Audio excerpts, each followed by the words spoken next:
¿Parece?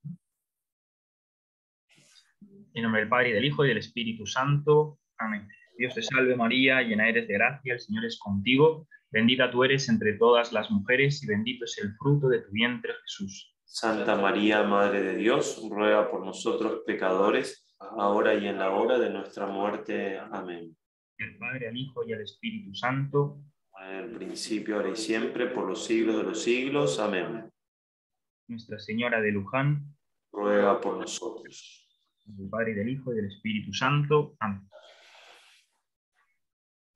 Muy bien, me ha pedido el Padre Gustavo de daros un testimonio de mi vocación. Yo he pensado en contaros así brevemente cómo pude descubrir mi vocación y concretarla, y después hablaros un poquitín de lo que yo he podido ir conociendo acerca de esta realidad tan hermosa que es la de la llamada a seguir a Cristo en la vida consagrada, sacerdotal o religiosa.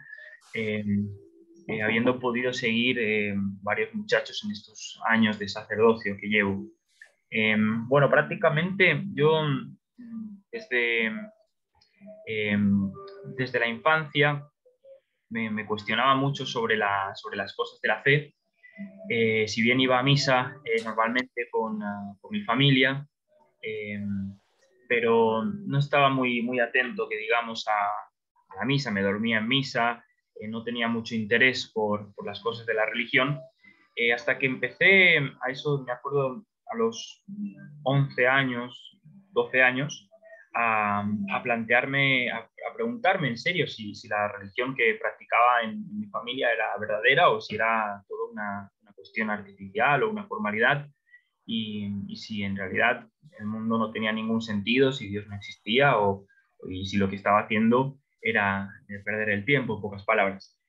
Y me acuerdo que empecé entonces a interesarme por las cosas de Dios. Encontré en mi casa un libro, que es este, Para Salvarte, se ve por aquí, de un jesuita, el padre Jorge Loring, que falleció hace poco, y empecé a leer sobre argumentos para demostrar que Dios existe, que la religión es demostrable, que hay motivos para creer. Después tuve la ocasión también de conocer otro libro que me regaló un tío, que es este de aquí, el Tratado de la Verdadera Devoción a la Virgen. Entonces leí este libro también sobre cómo el papel que tiene la Virgen María en nuestra fe. Y sobre todo a raíz de la adoración nocturna, a la que también un tío mío me invitó, y empecé a rezar un poco más en serio, con más interés por las cosas de Dios, viendo que las verdades de fe tienen mucho sentido, coherencia, y que es razonable creer. Eh, Me parece que pude como eh, enriquecer mi alma con estas lecturas, con estos momentos de acción, hasta que pude hacer ejercicios espirituales, el libro de San Ignacio, también, que fue para mí como un encuentro muy profundo con la fe, con la riqueza que tiene todo el contenido de nuestra fe, que quizás viviéndolo de forma rutinaria o superficial no se descubre. Los ejercicios, ya os habrán hablado de ellos, son días en los que cuentan solo dos cosas: el alma y Dios. Y uno se desconecta de todo, se aparta del mundo y se concentra en Dios y en la propia alma. Entonces, bueno, fue con estas lecturas, con estos ejercicios, y añado también una experiencia que me hizo a mí mucho bien, con un campamento de jóvenes en los que también había charlas sobre la fe, y en los que había un ambiente de oración y de sana recreación. Yo creo que con estas cosas buenas, como Dios me mostró que en los pocos años de vida que tengo, porque todos tenemos pocos años de vida, 80, 90, el que más, 100. Un poco me contaban de un iraquí que murió a los 135 años, un récord Guinness, pero bueno, 135 años pasan también. Yo me daba cuenta que para mí, los años en que tengo que vivir, lo que más, como si en algo tengo que invertir la única carta de la vida, es en Dios y en las almas, en poder salvar almas. Eso como lo pude ver con claridad, ¿no? Que me sentía llamado a esto, dedicarme a Dios, a conocer más a Dios, a ofrecer mi vida a Dios y a poder llevar muchas almas a Dios, ¿no? Esto lo vi sobre todo en ejercicios y después en el propósito que hice después de unos ejercicios de dedicar un tiempo cada día a rezar, ¿no? Estar con un buen libro y con un rato de intimidad con Dios. Yo creo que en esos momentos de oración como que pude madurar esa vocación que descubrí. Eh, También otra cosa que me ayudó mucho en todo esto fue de pensar en el concepto de eternidad, en pensar que eso, que la vida es algo muy breve y que después de esta vida todos tenemos un alma inmortal y que en esta vida se decide nuestro destino eterno. Que aquí se decide si vamos a ser felices para siempre, en la salvación, en el cielo, o si vamos a ser pues, unos desgraciados para siempre, unos fracasados para la eternidad, que es la condenación en el infierno. Y entonces el pensar en la eternidad me ayudó mucho a mí para ver que Dios me pedía seguirle, ¿no? Siempre como la idea de formar una familia para mí siempre fue y ha sido algo muy hermoso, una posibilidad muy, muy hermosa, porque es algo que llevamos todos inscritos en nuestra naturaleza. Pero al mismo tiempo, para mí, en concreto, yo veía que Dios me pedía otra cosa, ¿no? Como ofrecer ese deseo natural de formar una familia para un amor total, indiviso, centrado en Dios. Por ejemplo, me acuerdo de un ejemplo que puso un predicador en ejercicios que me ayudó. Puede parecer un ejemplo un poco banal, quizás no viene mucho a cuenta, pero a mí me ayudó, ¿no? Y este predicador decía, mira, imaginaros para entender lo que es la eternidad, imaginaros una hormiga que se encuentra en la superficie de una gran esfera, como una esfera del tamaño del planeta Tierra, que son 40.000 kilómetros de circunferencia, de diámetro, eh, y esa esfera es de un metal pesado, ¿no? de bronce, y esa hormiga se encuentra girando y dando vueltas alrededor de esa enorme esfera, dando vueltas, ¿sí? Dando vueltas. Y bueno, y con sus patas va erosionando lentamente esa enorme esfera, eh, con una capacidad de erosión minúscula, microscópica.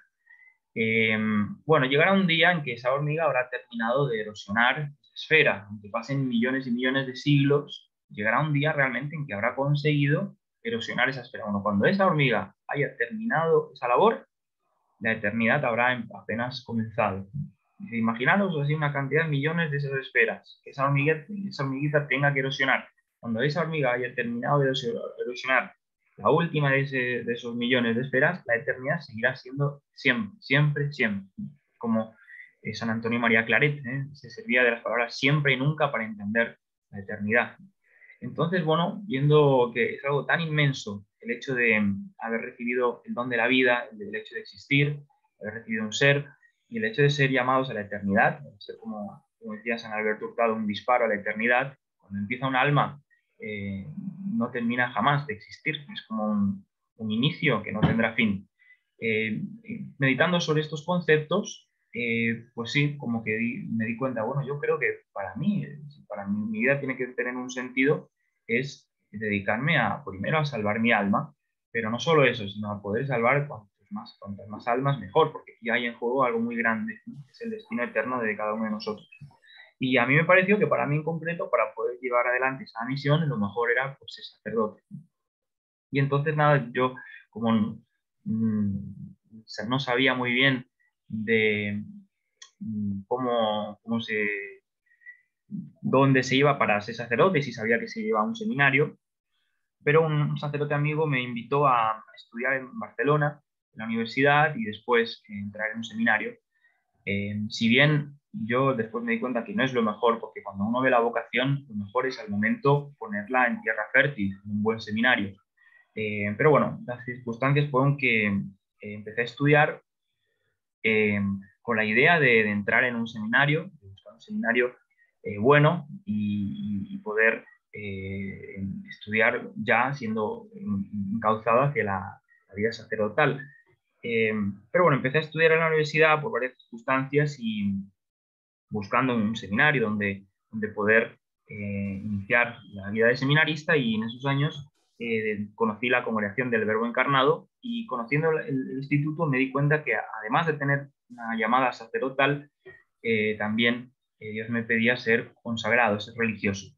¿Qué significa ser religioso? Bueno, ser religioso significa que además de ser llamado a ese sacerdote, como yo veía en mi caso, a poder absolver pecados, a poder consagrar el cuerpo de Cristo en la Santa Misa, el religioso es el que hace una oblación total de su ser, es el que hace una total entrega hasta las últimas raíces de toda la propia vida a través de los votos, voto de pobreza, renunciando a toda posesión material, voto de castidad, renunciando incluso hasta los últimos sentimientos de afecto para darlos al Señor, ¿no? Para dar el corazón de forma total a Dios. Voto de obediencia, ofreciendo al Señor la propia voluntad, el disponer del propio tiempo, del propio lugar donde uno vive, del propio horario, incluso en eso, entregarlo al Señor, sabiendo que a través de la obediencia uno sigue la voz de Dios. Y también lo que me llamó mucho la atención fue en la congregación un cuarto voto de esclavitud mariana, que yo había conocido a través de esas lecturas, siguiendo San Luis María, y que vi que en la familia religiosa del Verbo Encarnado se vive como voto. Y entonces, bueno, conocí el instituto también de forma muy providencial, me invitaron a un almuerzo de un grupo de peregrinos a Medjugorje. Yo no conocía a nadie en ese almuerzo, nunca había estado en Medjugorje tampoco, y había un muchacho que era novicio en ese entonces, se llamaba Ignacio Molins, y él estaba en casa porque estaba acompañando a su padre, porque su madre había fallecido, estaba un mes acompañando a su padre, y él estaba en ese almuerzo y me habló del instituto, me habló de la vida religiosa, y entonces, bueno, me animé a ir a visitar el noviciado aquí en Italia, en Segni, y tras visitar el noviciado del Instituto del Carisma, quise hacer ejercicios para tomar una decisión, y así lo hice, ejercicios en Manresa, y allí pues, sin tenerlo muy claro, pero me lancé así, en el trampolín, ¿no? Dije, bueno, llevo años queriendo sembrar mi vocación en un buen seminario, en un lugar donde pueda recibir buena formación, y así que decidí dejar la carrera, incluso estaba ya en tercero de filosofía, de 4 años, en la UB, la Universidad Pública de Barcelona, y decidí dejar los estudios así para seguir lo que me parecía que Dios me pedía.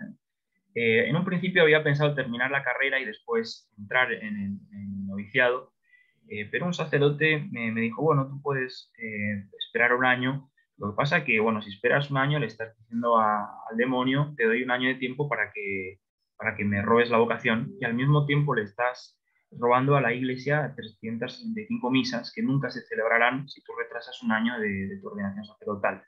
Eso me hizo pensar y dije, bueno, mejor equivocarme por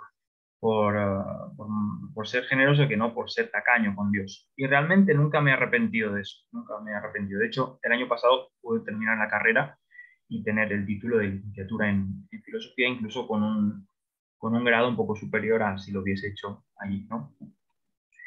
Y bueno, y hasta hoy, es decir, después hice el noviciado, hice los años de filosofía, los años de teología, hice 3 años como formador en seminario y ahora estoy haciendo el tercer año de maestro de novicios en el noviciado en Italia. Y, y bueno, y como al poder acompañar a las vocaciones, ayudar a los jóvenes a discernir, ver cómo Dios trabaja en las almas, creo que es algo muy sencillo descubrir la vocación. Es algo muy sencillo. El problema somos nosotros, que somos complicados, ¿no? Porque Dios es simple. Porque la vocación es una llamada de Dios, es algo que Dios pone en el alma ya en el momento de la concepción. Y hay almas a las que Dios llama a seguirle, a consagrarse a Él y a ser santos a través de la vida consagrada. Y hay almas a las que Dios pues, les llama a formar una familia. Y hay almas a las que Dios llama a otra cosa. Que cada uno tiene una vocación, ¿no? Normalmente son estas dos posibilidades, normalmente. O Dios te llama a consagrarte a Él, o Dios te llama a formar una familia. Bueno, el deseo de formar una familia, como os decía, es algo que viene inscrito en la naturaleza, lo tenemos todos, ¿no? Y a algunos Dios se lo pide como camino de santificación. El deseo de seguir a Dios en un estado de consagración es algo especial, es algo sobrenatural, y se descubre pues poniéndose ante Dios con sinceridad e intentando firmar un folio en blanco y decirle al Señor, pídeme lo que quieras, es decir, intentando desapegarse de nuestros apegos desordenados, intentando ponerse libres ante Dios e intentando pues renunciar a nuestros temores y estar dispuestos a que Dios nos pida cualquier cosa, aunque pueda pedirnos algo que nos parezca ridículo, ¿no? Como estar dispuestos a que Dios nos pida cualquier cosa.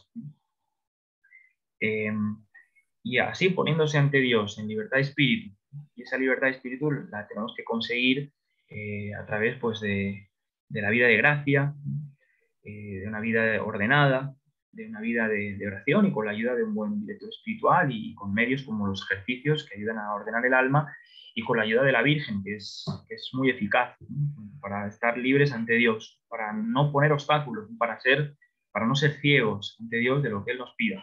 Y si uno se pone en esta condición ante Dios, es fácil después entenderlo, porque uno se da cuenta, si personalmente ve que Dios le llama a santificarse, formando una familia o si tiene signos de vocación. Es algo bastante fácil. Quizás os preguntaréis, ¿y cuáles son los signos de vocación? Bueno, San Juan Bosco dice que hay un signo que es infalible, ¿no? Y es el deseo de querer dejarlo todo y seguir a Cristo crucificado. El deseo interior de querer renunciar a todo y seguir a Jesucristo, dice San Juan Bosco, ya de por sí es señal suficiente de vocación, porque es algo que supera la naturaleza humana, supera nuestro egoísmo, supera la carne, no lo puede inspirar el demonio, y aunque lo inspirase el demonio, dice habría que seguirlo, ¿no? Pero es algo que no viene de nosotros, es algo que viene del cielo, viene de lo alto. Y después otros signos que uno puede descubrir, pues como el sentirse vacío en el mundo, como el ver que el mundo no va a llenar nuestras expectativas, como el sentirse llamados a algo más, ¿no? Unos deseos de tener una vida más centrada en la oración, más centrada en apostolado, en salvar almas.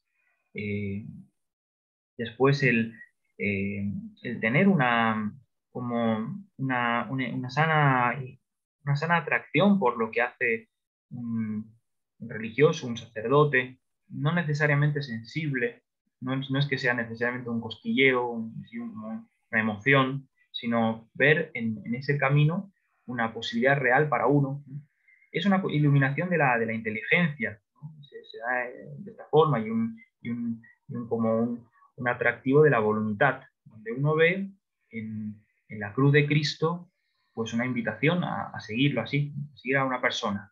La vocación es una cuestión personal con Dios y no es una teoría, no es una doctrina abstracta, es una llamada personal. Entonces es una cuestión entre dos personas, ¿no?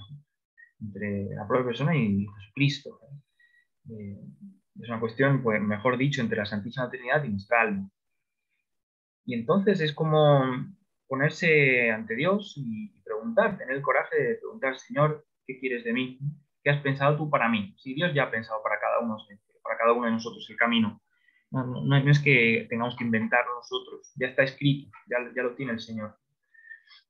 Y si uno tiene dudas, una cosa que ayuda bastante, como un recurso, si uno a lo mejor se complica o tiene muchas incógnitas y no consigue descubrir bien qué es lo que Dios le pide, es ponerse como cuando esté en punto de muerte, dice San Ignacio, cuando estés a punto de morirte y mires hacia atrás, mirando tu vida pasada, ¿qué te gustaría haber hecho en tu vida? Es decir, mejor dicho, ¿dónde crees que tendrías que haberte jugado la única carta de tu vida para llegar al cielo? ¿Dónde crees que está la mejor inversión para salvarte tú y para ser santo y para salvar almas? Como para ti, ¿qué es lo más perfecto? Para ti. Que para ti Dios te pide una cosa y al otro otra. Cada uno Dios le pide una cosa distinta. A ti. ¿Qué es lo que tú crees que Dios esperaba de ti en tu vida? Y ahí se ve bastante bien también, ¿no? Porque cuando uno se pone en punto de muerte, se te van muchos fantasmas de cosas que uno a lo mejor se ilusiona, o de ideas, o de imaginaciones, o de proyectos personales, y uno ve la realidad pues desde una óptica más completa. Entonces, bueno, esto es más o menos un resumen o eh, algunas ideas que me parece que os pueden ayudar. Y nada, por último, sí, como yo insisto mucho en que si alguno de vosotros se encuentra en la situación de duda y de no saber qué es lo que Dios le pide, poneros ante la Virgen, ir a la Virgen a pedirle que os ilumine, primera cosa, y segundo, que os dé fuerza de voluntad para seguir lo que Dios os pide. Haced lo que Él os diga, dijo la Virgen en Cana de Galilea. Porque en el fondo muchas veces uno no quiere hacer la voluntad de Dios y por eso no ve. Por eso se confunde, por eso se complica, por eso se turba. Porque en esto evidentemente el demonio tiene su labor, porque es una declaración de guerra. Cuando un joven o menos joven se plantea la vocación, está declarando guerra al infierno, porque está diciendo yo quiero elegir el camino que ya ha estado escrito por mí, por parte de Dios, para ser santo, para salvar almas. Entonces es normal ser tentados cuando uno se toma en serio la cuestión principal de la vida, como dice San Juan Bosco, la clave maestra de la vida. Es normal, no hay que asustarse, ¿no? Cuando uno se decide a hacer una buena confesión o a hacer una obra de bien, siempre hay el enemigo que intenta distraer. Pero yo creo que este puede ayudar mucho, ¿no? De ser sinceros ante Dios y pedir mucha ayuda a la Virgen, que es la ayuda principalísima que nos da el Señor para cosas importantes. Y la vocación es una de las cosas más importantes de la vida. Así que bueno, os animo mucho a que podáis aprovechar mucho de los medios que Dios nos da. La Virgen Santísima en primer lugar, ejercicios ignacianos, un buen sacerdote, un buen director espiritual y bueno, y lanzarse, tomar una decisión, porque si uno espera a decidir cuando lo tenga todo clarísimo y súper calculado y todo bajo control, que es la enfermedad de nuestros tiempos, ¿no? La ansia de tener todo racionalizado y dentro de un esquema nuestro, nunca va a seguir la propia vocación. Así que también hay una cuota de tirarse a la piscina y bueno, por eso es una aventura. No sé si a lo mejor tenéis alguna pregunta ahora, podemos aprovechar, ¿no?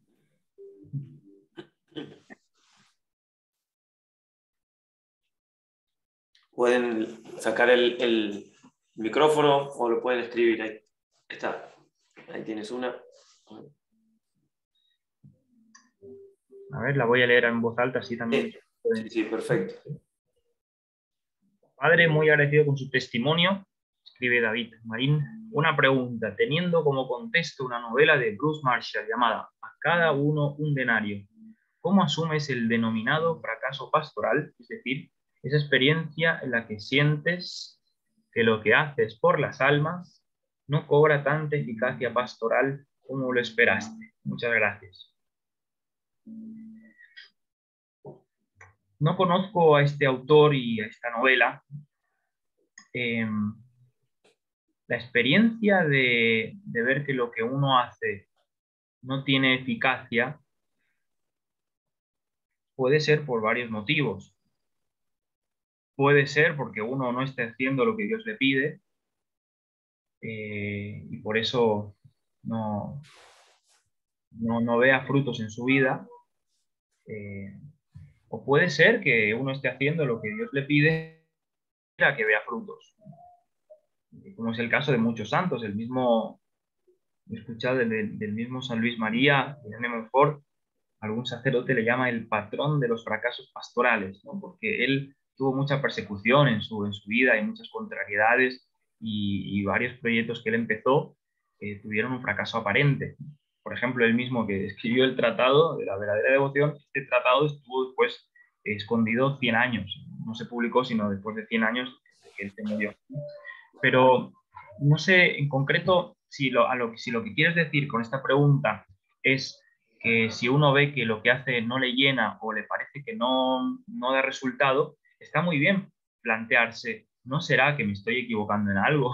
¿No será que estoy haciendo algo mal y que Dios me está mostrando a través de la falta de frutos que tengo que plantearme en serio si lo que estoy haciendo es su voluntad? Me parece que esto es lo que hay que, eso, lo que hay que hacer, y eso lo dice el mismo San Ignacio. Cuando uno se encuentra en una aridez, vamos a aplicarlo a este caso, una falta de fruto, hay que plantearse, bueno, ¿es que Dios quiere esta aridez porque me quiere probar o es que yo soy negligente y que no estoy haciendo lo que toca y por eso Dios me dice, ves, no van por ahí los tiros, así que plantéate, eh, sí, se trata de, hay que hay que preguntarse si uno se está equivocando eh, y hacer un buen discernimiento.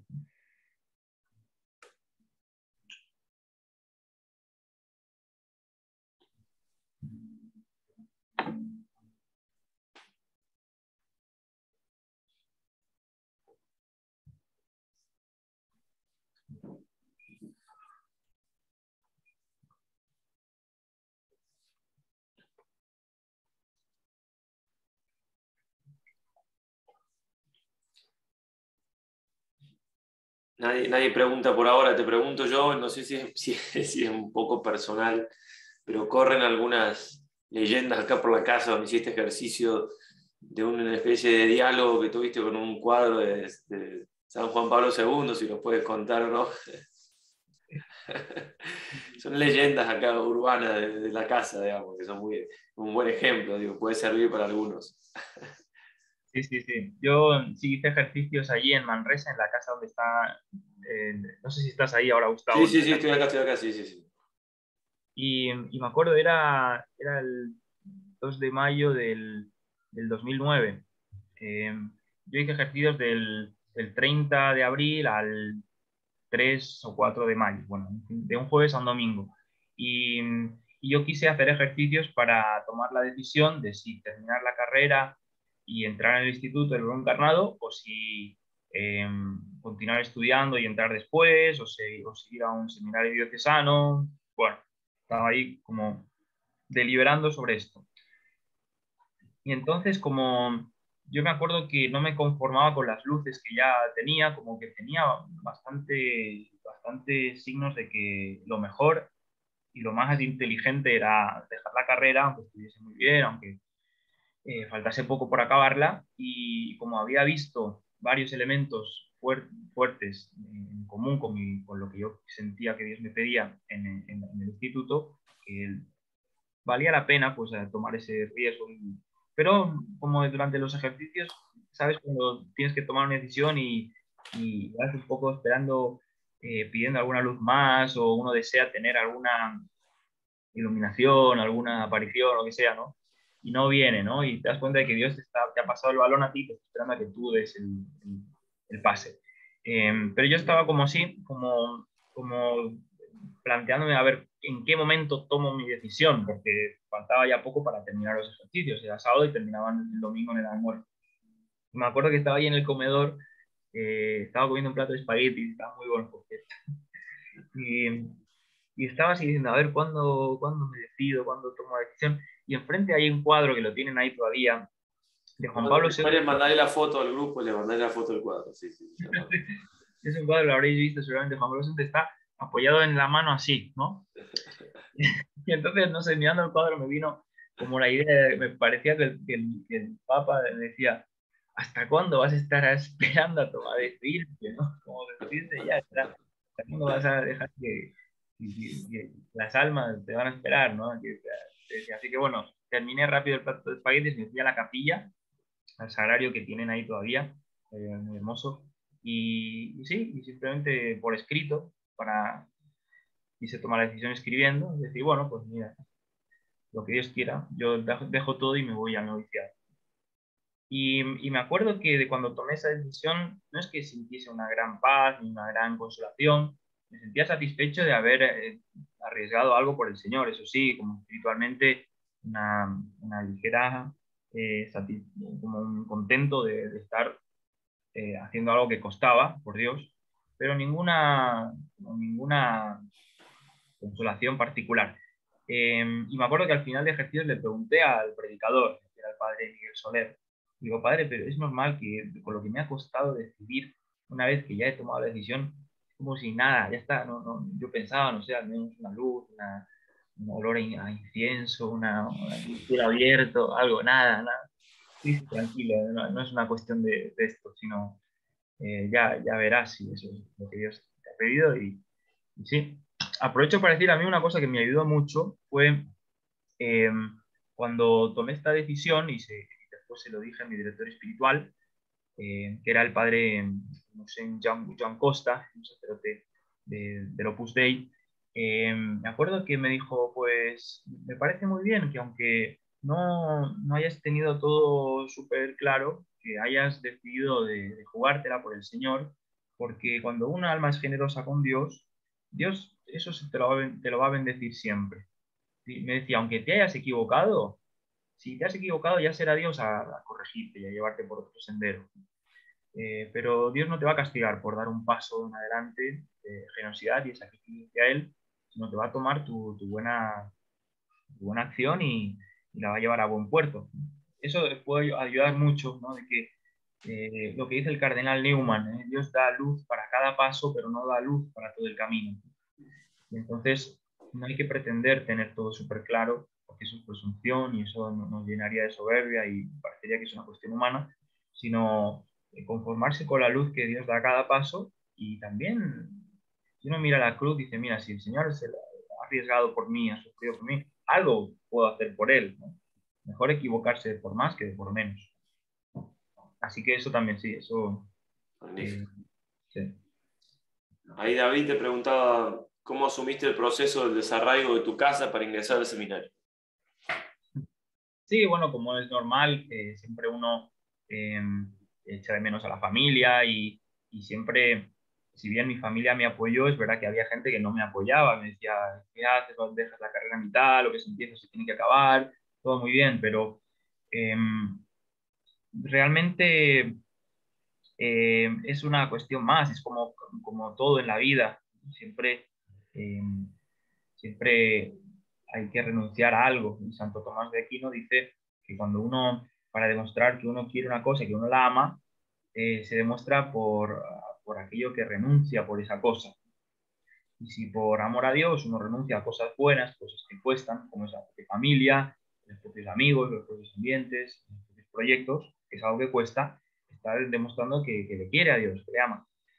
Si renuncias a cosas que no cuestan o cosas malas, eso es más fácil. En cambio, renunciar a cosas buenas, como es la propia familia, cuesta, claro que cuesta. Pero vale la pena porque después Dios toma tu lugar en casa, te reemplaza, hace su trabajo y también te ayuda a amar a tu familia de una forma más espiritual y más pura, menos egoísta, menos inmadura, sino más fuerte y más auténtica.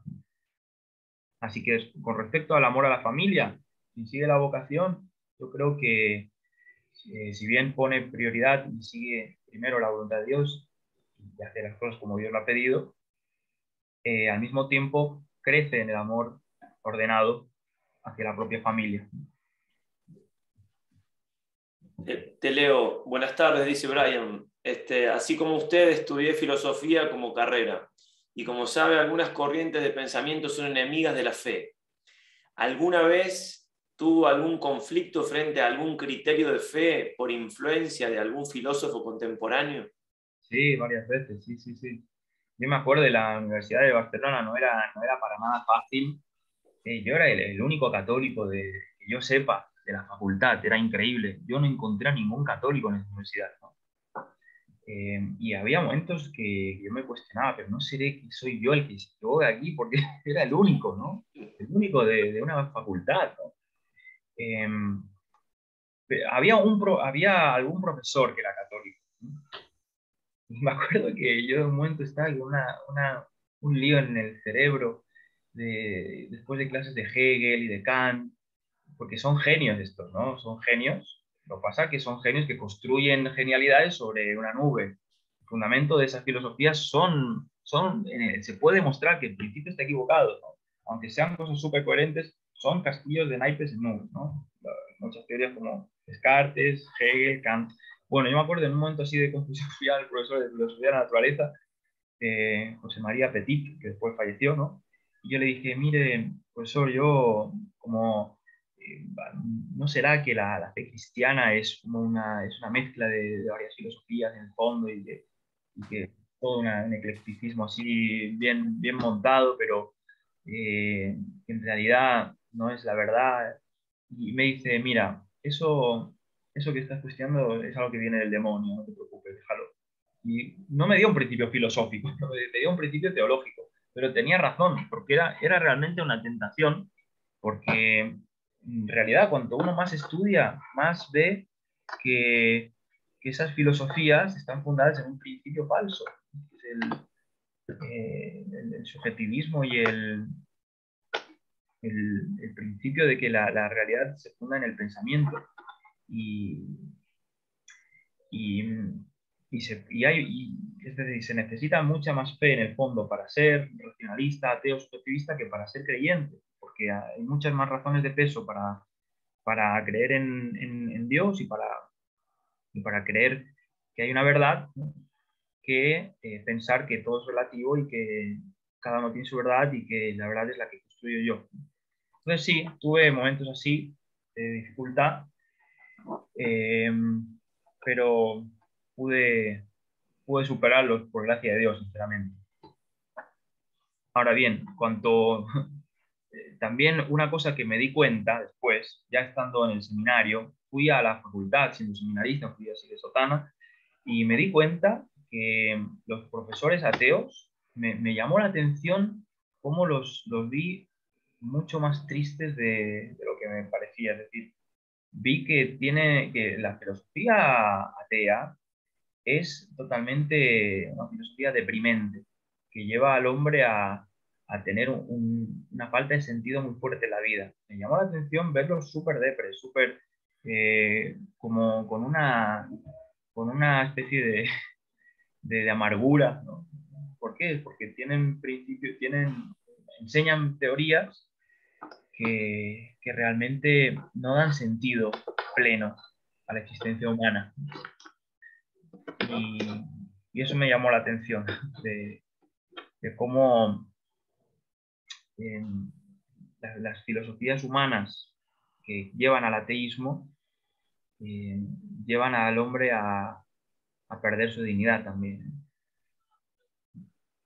Magnífico.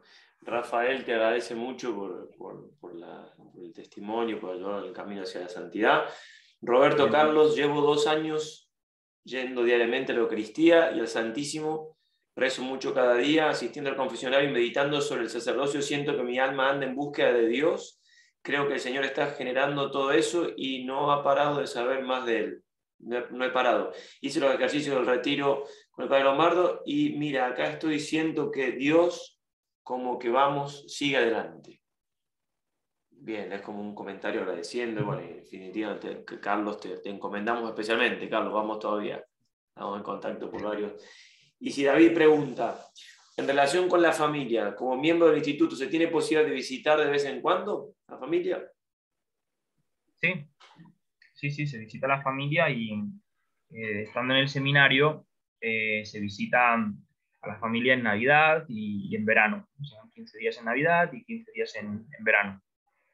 Estando en el noviciado, en principio es mejor, no se visita a la familia porque es un año muy particular, el primero, donde se necesita una distancia un poco más radical, ¿eh? También para terminar de definir la propia vocación. Si bien en algún caso, si hay alguna necesidad, se puede también visitar a la familia. Si hay un deber de caridad o alguna exigencia particular, pasa. ¿No? Aquí en el noviciado pasa. Ahora mismo un novicio ha ido 5 días a estar con su madre por una cuestión particular. Y después, cuando somos misioneros, se va a visitar a la familia, sí. También se ve caso por caso, pero en principio se va cada 2 años, un mes. Esto es una de las cosas que a mí me llamó la atención cuando conocí el instituto, sinceramente, cómo más allá de los tiempos, de si 15 días, un mes, como que eso son cosas secundarias, pero por una parte, como en el instituto se vive un espíritu de familia, que es uno de los elementos que el fundador ha querido que se vivan, ha querido que lo mantengamos, espíritu de familia. Y después el inmenso respeto y delicadeza que se tiene por nuestras familias, ¿no? Eh, primero porque es un deber de justicia, es un mandamiento de la ley de Dios. Y si bien uno tiene que seguir la vocación, cuando hay una necesidad y cuando realmente la caridad lo exige, yo lo que he visto siempre es como los superiores, los sacerdotes que nos guían, cómo incluso nos exigen que tengamos atención a la familia. Y hay casos de misioneros nuestros que están reemplazando a otros misioneros porque alguno tiene que estar cuidando por un tiempo de su papá o de su mamá, por una necesidad particular. Eso es lo que yo estoy viendo y lo que he visto. ¿De qué modo influyó el testimonio de fe y de vida del padre Vuela en tu vocación? Pregunta David también. Bueno, el padre Vuela, nuestro fundador, como yo tuve oportunidad de conocerle justo cuando entré en el noviciado, en el seminario, y realmente, sí, un hombre de Dios, un ejemplo muy grande para nosotros y un padre realmente. Y como él, el padre Vuela, puso desde el principio en manos de la Virgen de Luján, cada una de las vocaciones. Él ya rezaba para poder seguir muchas vocaciones. Y realmente el testimonio del padre Vuela siempre ha sido para nosotros muy edificante y muy confortante. Y yo una de las cosas que cuando entré en el noviciado, de hecho cuando fui a visitar el noviciado, siendo estudiante de la universidad, me dieron a leer las constituciones, el directorio de espiritualidad, como aquí, y leyendo realmente el carisma, que es el carisma que el Espíritu Santo inspiró a nuestro fundador y que la Iglesia ha aprobado y que ha reconocido como camino válido y que a los que tienen vocación para esta familia religiosa le exige que lo vivan, ¿no? La Iglesia nos manda que vivamos este carisma. Yo me acuerdo que leyendo las constituciones y leyendo el directorio de espiritualidad, como, como la regla, ¿no?, de la orden, pues allí es cuando comprendí la vocación, como en el contacto con lo que el Espíritu Santo ha inspirado al fundador y quiere para nosotros. Porque cuando tú, por ejemplo, sí visitas un seminario, una casa de formación, conoces un miembro de una familia religiosa, te transmite elementos del carisma, ciertamente, un carisma vivo. Pero estando en contacto con el texto que ha sido aprobado por la Iglesia, el texto que ha querido el fundador y donde se explica lo que se tiene que vivir y cómo es la vocación en esta familia religiosa, para mí y para todos los novicios que están aquí, que han estado aquí, soy testigo de los frutos que da cuando uno entra en contacto con el texto. Sí.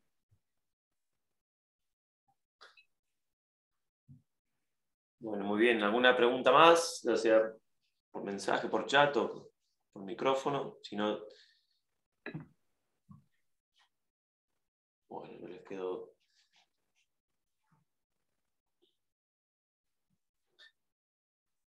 Bueno, Padre Jesús, 1.000.000 de gracias por el tiempo y el testimonio.